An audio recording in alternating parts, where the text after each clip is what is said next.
Choosing a party of 20 traditional musicians to represent Ireland on an exchange visit to the Soviet Union was a daunting task. It would have been easier to have picked 200. But the challenge was answered by Cooperation North, and on the 31st of July, a party representing the 4 provinces flew out from Moscow. The final destination, Estonia, one of the 3 Baltic states in the northwestern tip of the USSR. The plan was to spend 7 days there bringing Irish traditional music to the people of Estonia, and the exchange would be complete when a group of Estonians returned to Ireland later in the year. Knowledge of what lay ahead was sparse, and so a chat with the Soviet correspondent of the Irish Times, Ulsterman Conor O'Clery, was a first priority.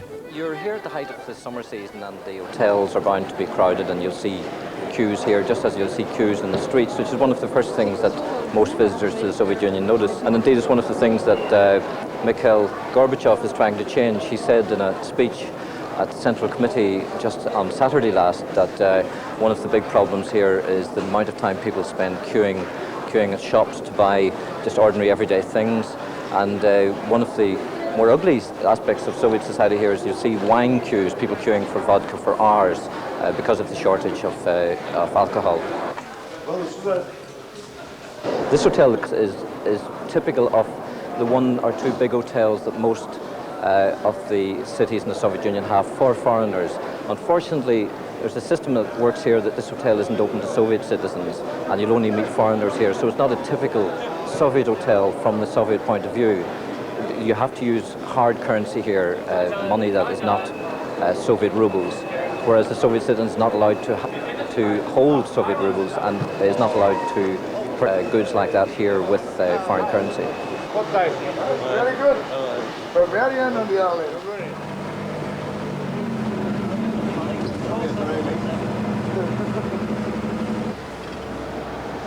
You get to know your way around a bit. You get to know, for example, there's a supermarket beside me, and I would never shop there on a Saturday or a Sunday because it's always full of country people. There's a shortage of sugar in the shops in the villages around the country, and a shortage of meat, but just don't apply so much in Moscow. So you find that at the weekends the population of the town is increased by a couple of million people coming in from the country.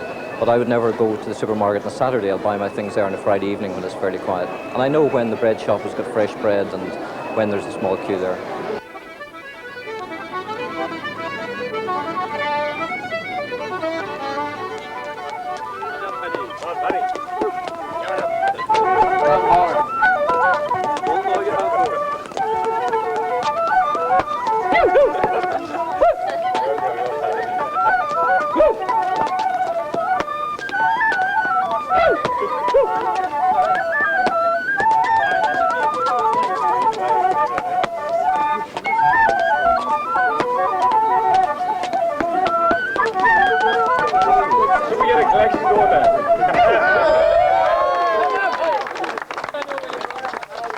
You couldn't fail to be impressed. Like, the whole area is just overwhelming.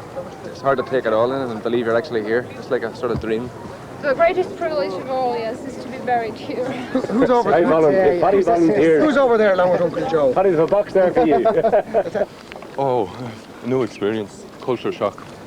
I'm looking forward to it for weeks. Like, it's hard to believe I'm here. Wherever he was, you know. How on earth did he get an airplane in here? I don't know. He was obviously good at it, you know. He just folded the wings as he came in over the Twin Towers there. And maybe he took a bit of a boat anyway.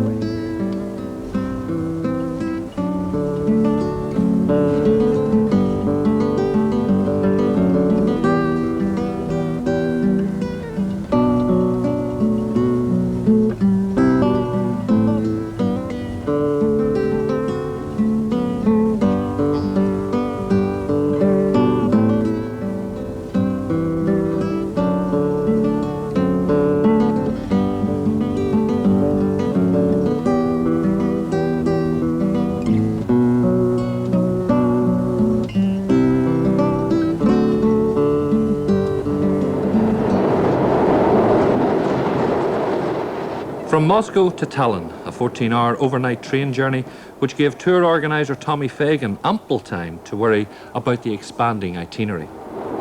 First concert is we arrive in Tallin tomorrow morning. We're doing a tour of the northern part of the city, and then we're heading out to a seacoast tomorrow night, seacoast town. There's a small concert for about 500 to 1,000 people, so it'll be a very relaxed, informal atmosphere.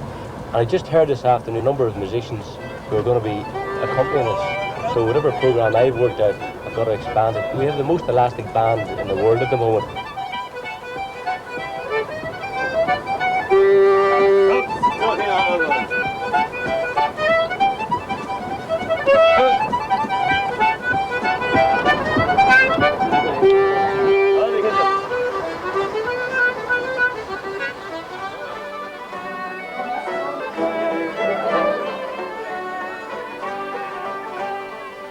To the strains of the Merino Waltz, the party virtually took over the reception area of their hotel in Tallin. Enlisting some local help, they started out as they meant to go on with music, music and more music, much to the bemusement of other residents and staff.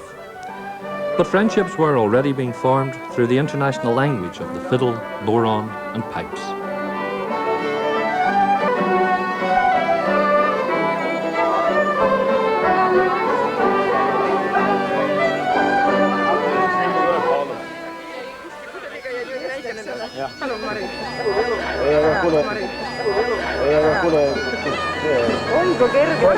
Korgi seal, korgi täielikult. Ta on jube ja maitseda vist.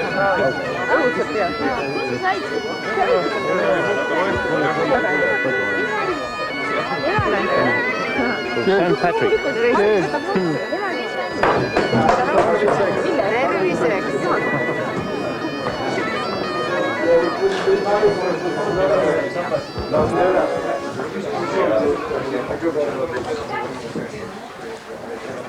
Je m'appelle Simona. Simon, Desi.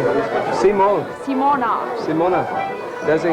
Je m'appelle Desi. Et Patrick. C'est Patrick. Simona. Patrick. If the Irish party had stars, then this was undoubtedly one of the brightest. Veteran Paddy Bawn, a native of Dublin and former All-Ireland champion whose acclaimed harmonica and flute playing had taken him the world over. Thanks to the word thing we are calling in Russian perestroika and glasnost. But it's enough, I think so. Now the music and the song will say what has not been said. Like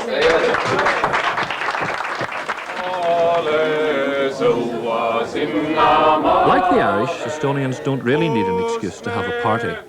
After the formalities, the evening was spent swapping songs, and you know, with the exception of the lyrics, there was really very little to tell the difference, in essence, between an Irish folk song and an Estonian one. Needless to say, the odd Irish whiskey helped the party along. After all, no respectable folk gig, whether in Ireland or Estonia, would be complete without a drop of the hard stuff. My father, daddy, oh, there's whiskey in the jar. Well, if anyone can save me, it's me brother in the army. But I don't know where he's stationed, it's in Cork or in Killarney. And if I could only find him, we'd go roving in Kilkenny.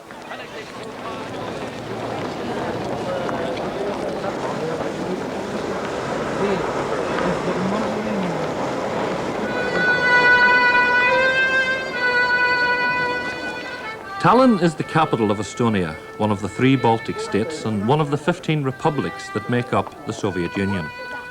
By any standards, it's a beautiful city, with its high Gothic church spires, an old town hall, and the protective towers of the old city walls.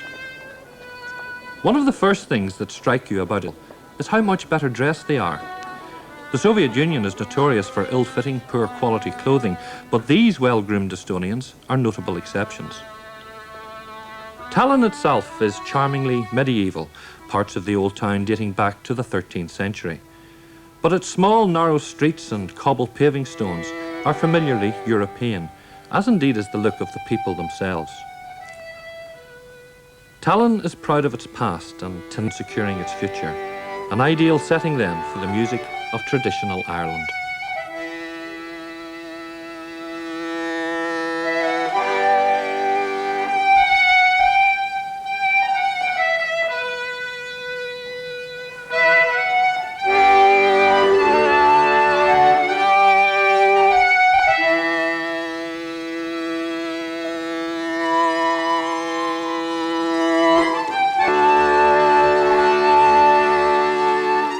In front of a knowledgeable audience, Brendan Begley, a teacher from Kerry, showed his considerable skills on the button accordion. Brendan is reckoned by many to be the finest player in Ireland, as is evidenced by his many albums. Incidentally, he also displays some neat footwork in his step dances, but not today.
Day 4, and it's off to Tartu, a city southeast of Estonia. So it's back on the coach, and this time the journey gives Paddy a chance to write postcards and to practice in the language of his hosts. What do you got the name of that now? The Estonian bread? Kaya. Kaya. What the Estonian bread? How do you spell that? You've lost your voice this morning. It's been gone for a while now. Too many late nights. When you say late nights, just how late are you talking about? Actually, it was about 6 o'clock this morning when most people went home playing music. Brilliant.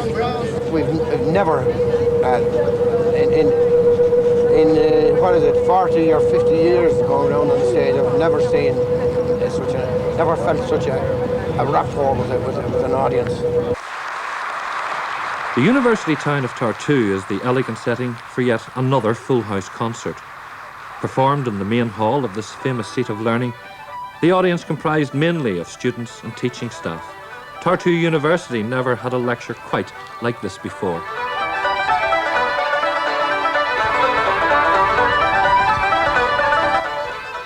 While in young wheat, full soft and sweet, summer breezes play.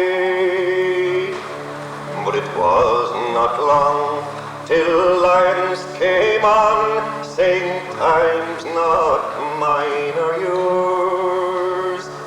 And side by side they fought and died in the valley of Knockanure.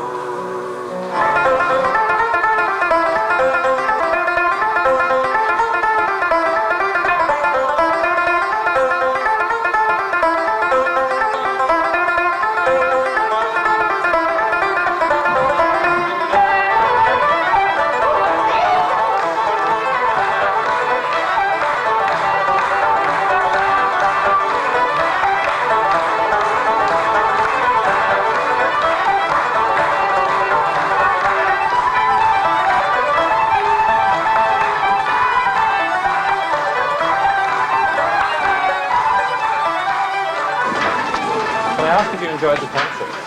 Yes, can you rääkida? Very, very good. Very good, very good. I cannot speak English. Yes, we did, very much. Very much? Yes. Have you heard Irish music before? Yes, I love it. Yes. Yes. Yes. Everybody enjoyed it, really. I hope that well, you can return to us next year. Once a year, it's a must. Back in the calm of the hotel, it's time to ensure the folks back home are keeping well. But international phoning can have its problems. The full telephone number is 888-664. 8. 3 8s. 8. 8. Pardon? No, the number is 888. 8 is two O's on top of each other.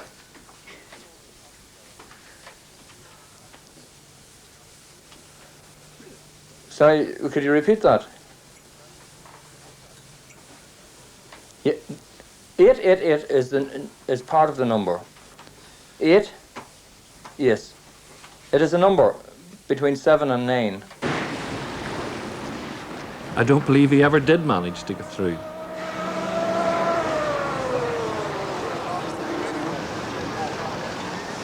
Day 5 saw the party on the shores of the Baltic Sea, awaiting the arrival of a ferry which would take them to the islands of Sarima and Hiuuma. By now, communication between two groups was in full swing, although to be honest, it was more the result of the Estonians' ability to speak English than our group's feeble yet valiant attempts at Estonian. Anyway, it was working. 2 or 3 weeks. Seems so. Estonia has about 2 concertinos and only one guy plays them. And it's surprising to see that here so young girls are playing so good concertinos. Have a good day.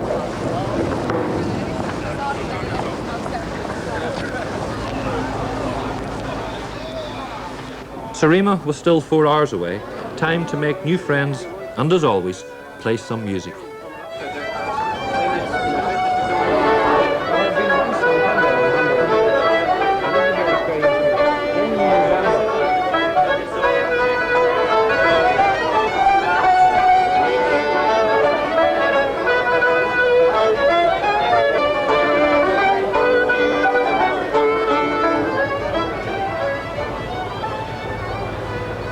As we approached the harbour, the television crew was very much aware of the fact that we were the very first Western crew to be allowed onto the island.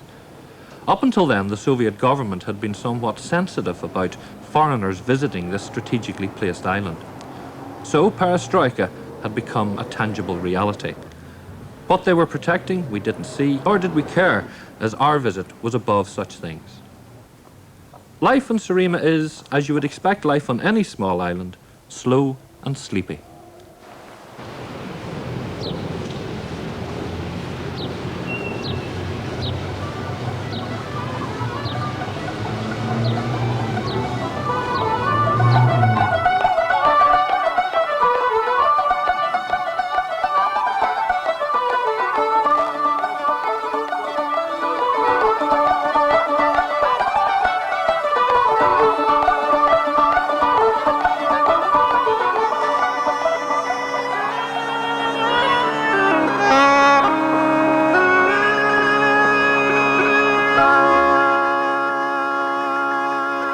When Dubliner Neillídh Mulligan performed at the open-air concert that evening, it appeared that the entire island population had come out to welcome.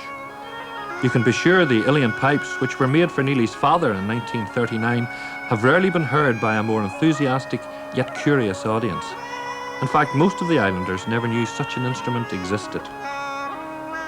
Set on the grounds of an ancient castle, the concert was attended by more than 3,000 people of all ages, and for the first time in the island's history, the calm of a Baltic evening resounded to streams of traditional Irish music.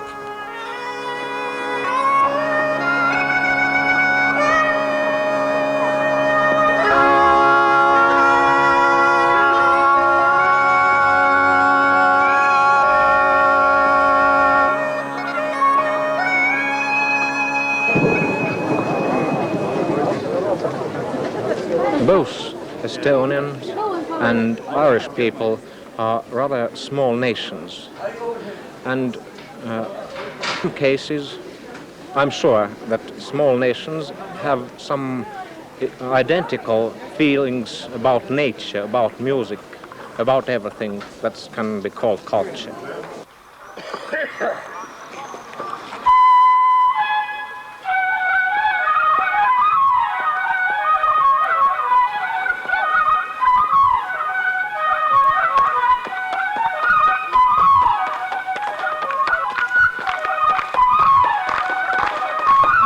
Estonians are also have very old traditions of song festivals and traditional music, and Estonians like also very much the other little countries in the world, and I was not very surprised because I know that Estonians like such kind of music.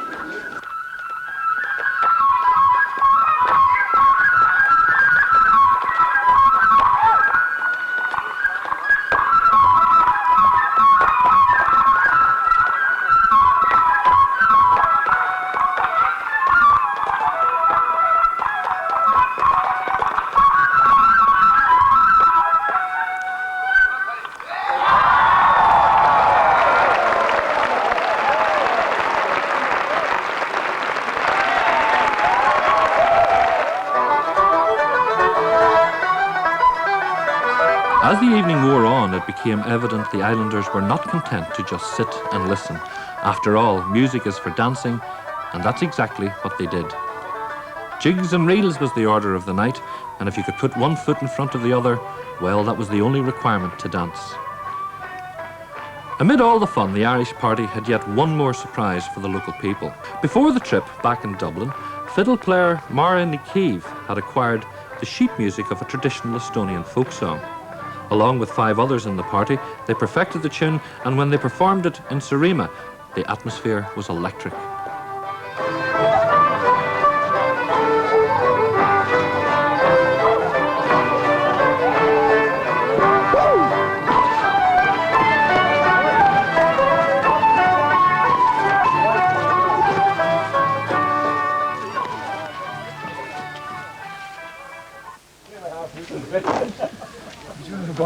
Put that thing.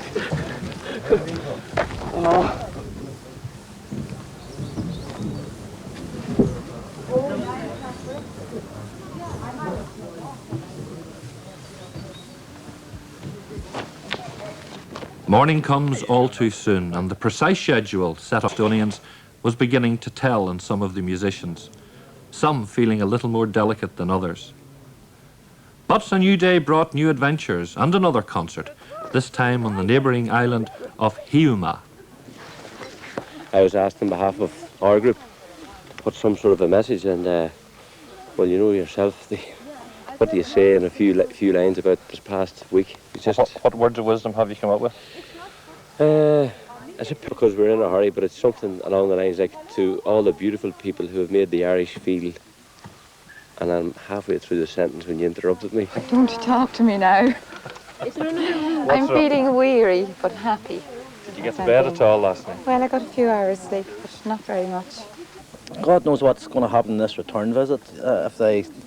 It's very hard to get the concept of the Irish manana over to them at times. Their timekeeping and our timekeeping seem to clash.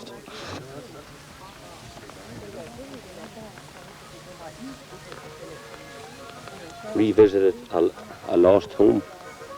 I don't know. In Hiuuma, even the heavy rains couldn't dampen the now total commitment and spirit of the tour. Once again, the crowds appeared, and who's still going strong? Yes, Paddy Bon.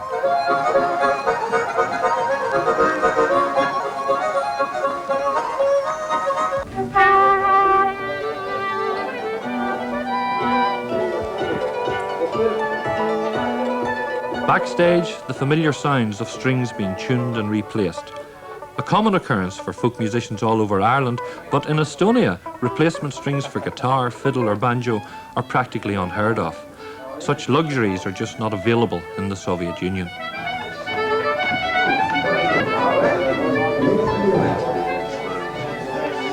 Do you play music? Yes. What instrument do you play? I play harpsichord. Oh, yes. Very good. Well, let's take the harpsichord with But us. it's more beautiful. Do you want to have a go? Do you want to try it? Yes. Yeah, sit down. Oh. Oh, it's so it's like a...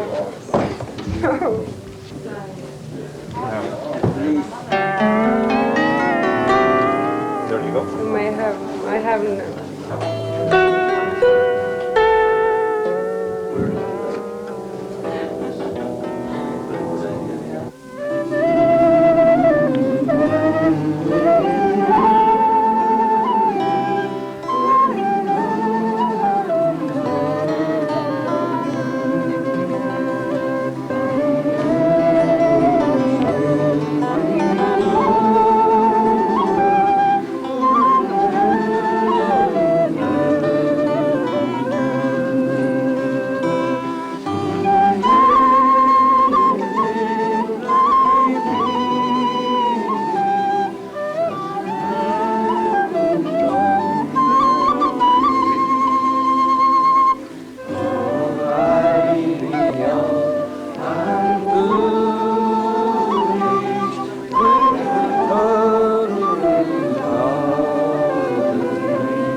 In spite of the Soviet schedule, not everything runs to plan.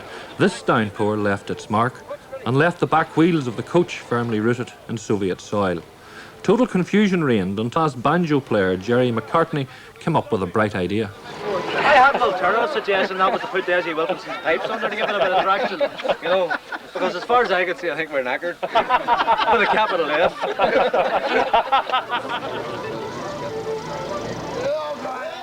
Alas, the brawn of the Irish was forced to give way to the brains of the Soviets. For a big problem, you need a big answer. And when local members of the Soviet army arrived in their truck, problem solved, much to the delight of an expectant audience.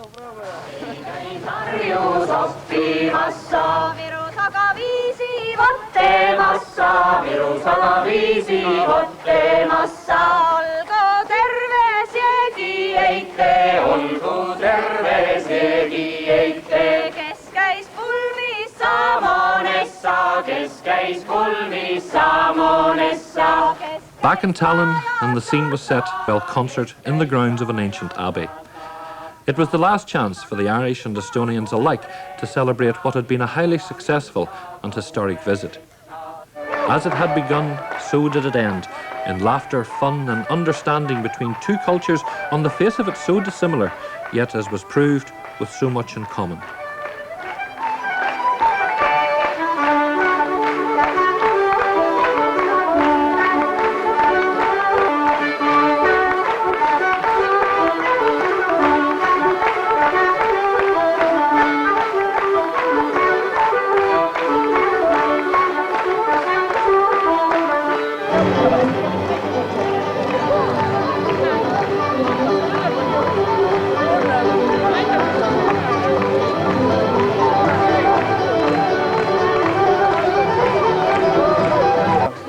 Press that, open thing, rewind it, pull it out, back, snips open, and all you find is there is no camera in the film, in the camera.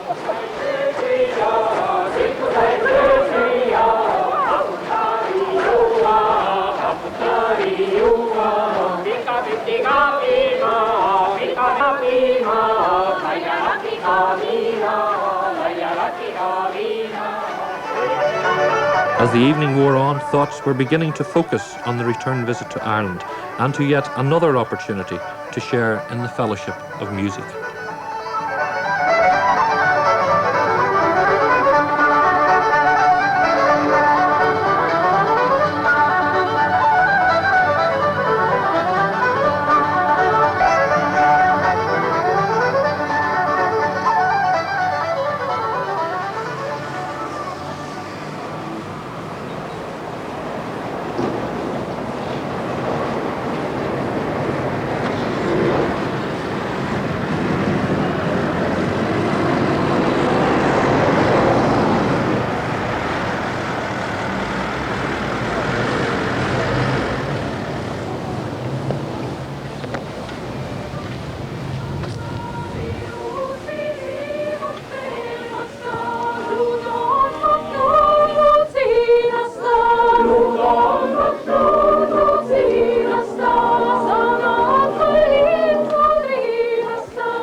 3 months later, an Aeroflot jet taxis to a halt at Shannon Airport.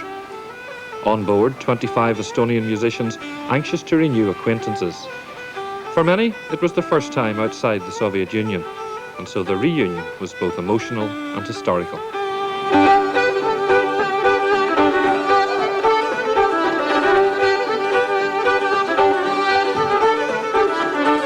In the arrivals lounge, hugs, handshakes and tears of happiness welcomed the excited travellers to Ireland.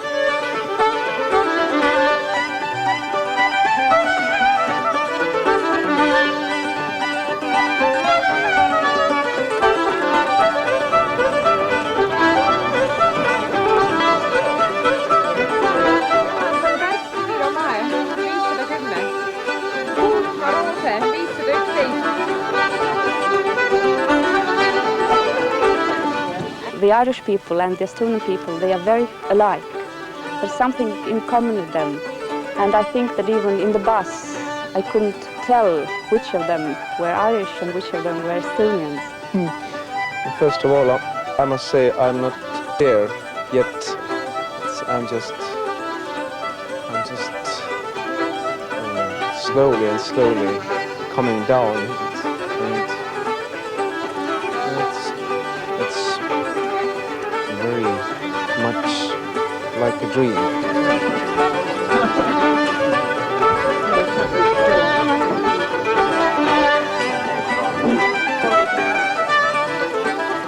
And you see, the public coming from the place, if I told them lies, I get the blame for it, and if I told them the truth, I get the blame for it. I saw Atlantic Ocean first time in my life. From the northwestern edge of the USSR to the southwestern edge of Ireland, and to their first glimpse off the Atlantic Ocean through the mists from the majestic cliffs of Moher in County Clare.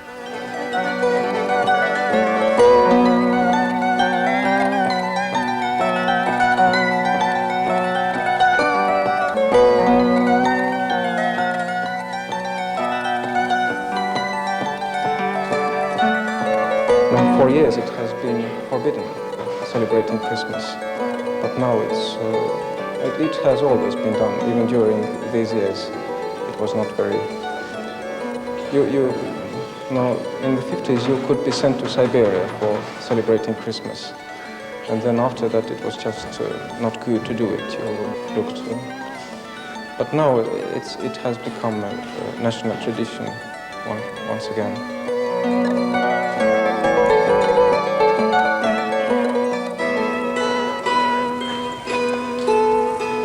I'd like to introduce you Taivo Niitvägi.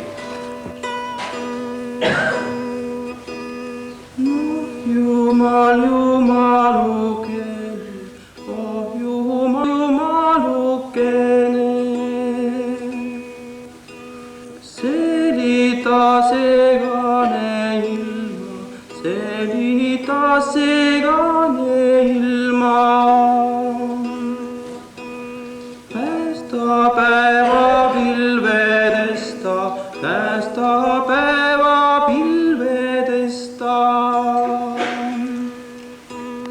Roogilma roostesta, roogilma roostesta.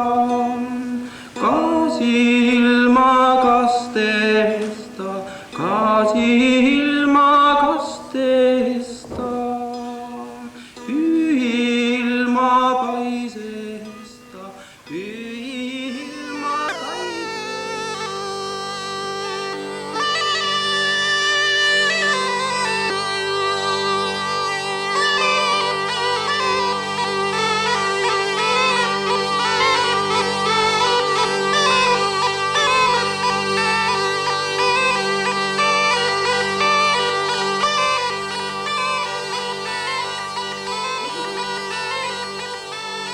The Estonian version of the traditional Irish pipes. Sounding more like Scottish bagpipes, they're as much part of Estonian tradition as costumes themselves. And believe it or not, the Estonian pipes to this day are made from the hide and the fur of a wild dog.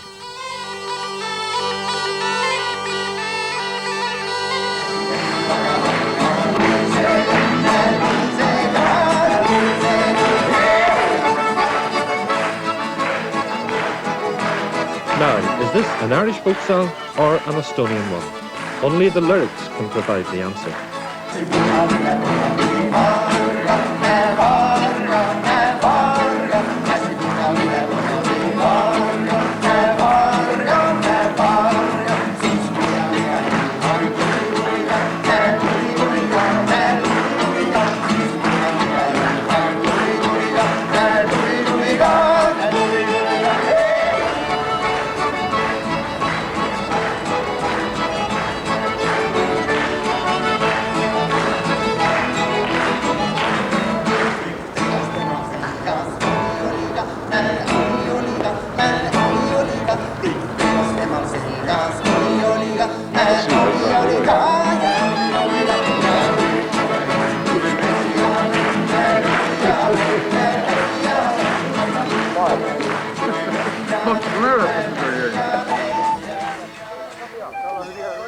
A young Estonian musician quickly finds out that mastering the tin whistle isn't quite as easy as it looks.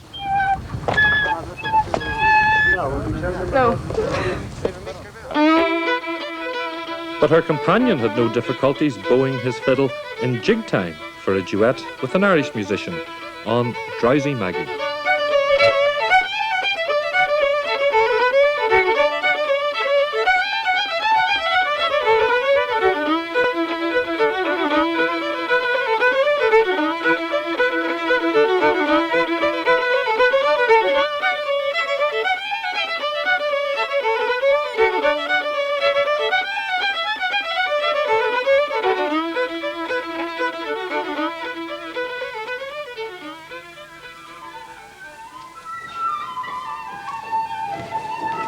Even in the Alwee caves under the hills of Clare, the music can.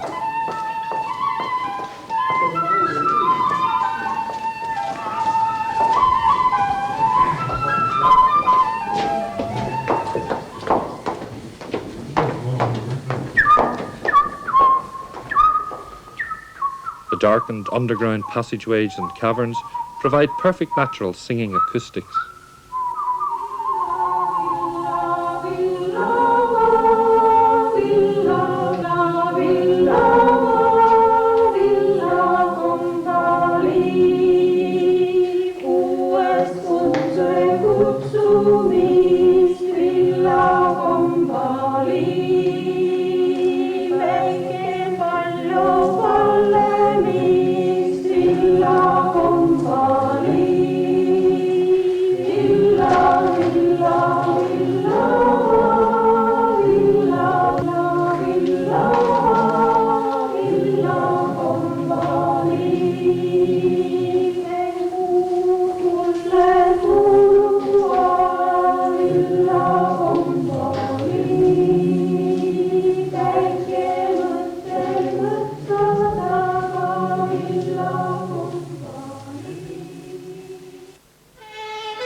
On to Belfast, and to the all too familiar sounds of sirens. But what do our visitors make of it? I don't know, because it's tragic, I know, and I feel a deep sympathy and sorrow for what's happened and what's happening there. And there are some similarities between the situation in some parts of the Soviet Union where there are problems.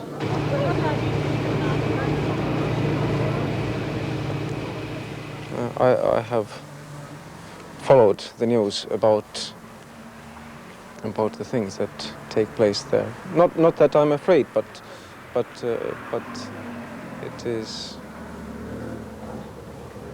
it's just the situation is very similar in some parts of Estonia already. It may happen, things like that.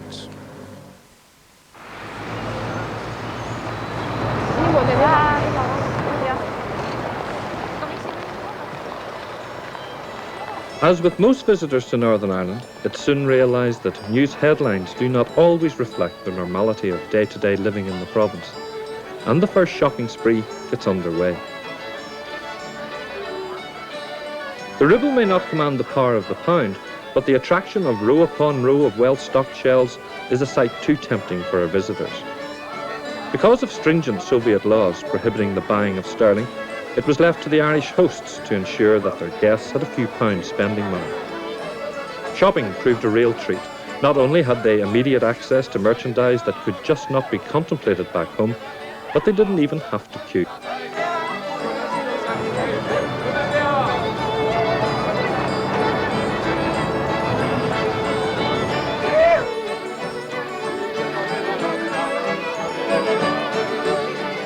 As was the case in Estonia, every available opportunity and venue was used to make music. This time, the foyer of their Belfast hotel was transformed with yet another impromptu session.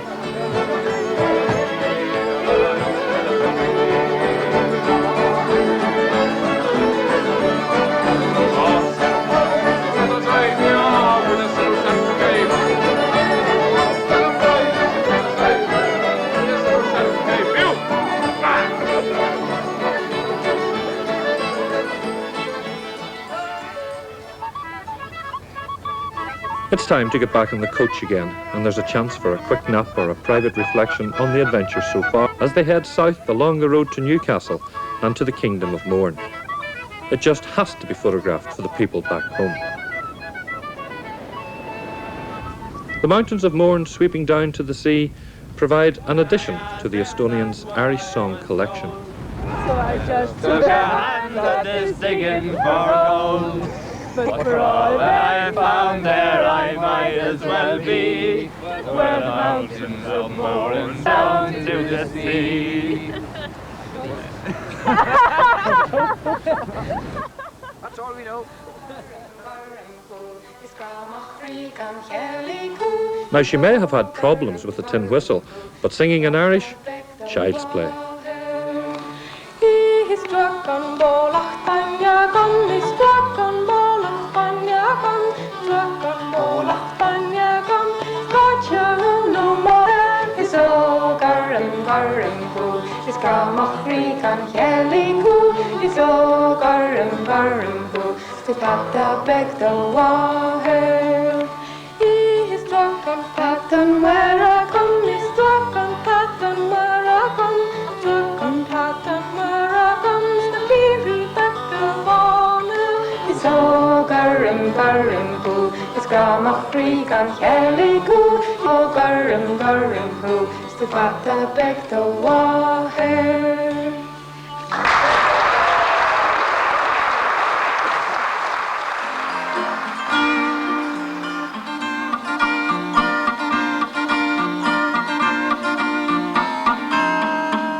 The spirit of the Irish visitor was rekindled in music and dance. The hosts determined to show the visitors a good time, and the Estonians didn't appear to have any problems settling in. Maura O'Keefe. No complaints. I think they're enjoying themselves tremendously. I think they probably feel, as we did in Estonia, that sometimes they're cut short when they want to show their tradition or show their music. Another problem would be that the difference in timings for concerts. Some places you had to be out by 11, and therefore if you didn't start, you had to cut people, which isn't fair to artists. The other thing is today, for instance, we had to fit everything into an hour, whereas we've been working on a 2-hour concert. The format at the moment is that the Irish open as an introduction to the Estonians, and then we let the Estonians take over, and they do it very, very well. One of the things they're especially looking forward to is the fact that the Irish musicians based in Dublin have invited the Estonians to come and stay with them, come into their homes and meet them as they are, and they're taking them out on the town, of course. Naturally, what does that mean? Informal sessions in various pubs in Dublin.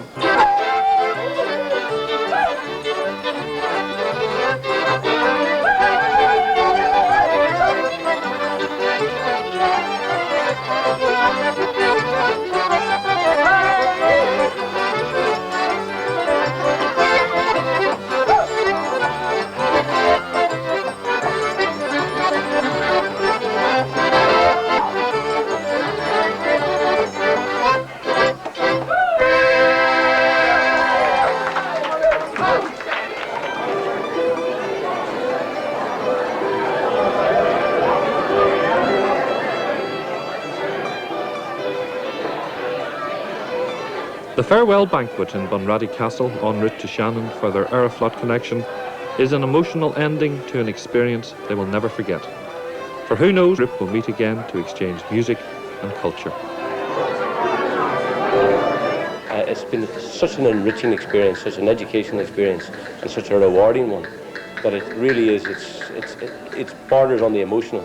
I know as professionals we have to try and keep our heads level, but I think the evidence around us here tonight is that it's very historic, and everybody appreciates that, and everybody senses the occasion of history that we're in the middle of.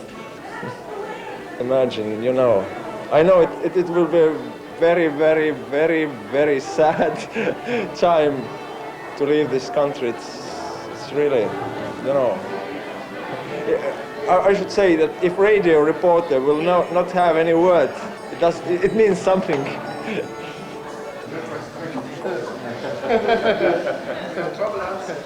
Remember the Estonian version of the Alien Pipes?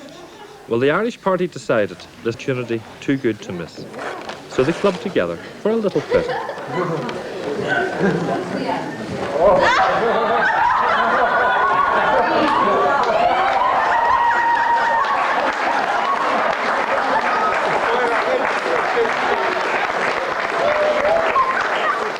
Yeah, come in here a minute, Jack. Come in here. This is for all the pleasure you give me in Estonia with your music and that, especially for the Dream Song. I think it's a lovely piece of music, very well written, and I would like to give you this guitar because, to be honest with you, yeah, you've been playing a teacher's box up until now, right? It's not a good guitar, not really a good guitar, you know. So I'd like to give you this. This is an Epiphone Gibson, right? It's a good guitar. It'll last you many years if you look after it. So there you are, mate. Okay. Okay. You're very welcome. Okay. Right.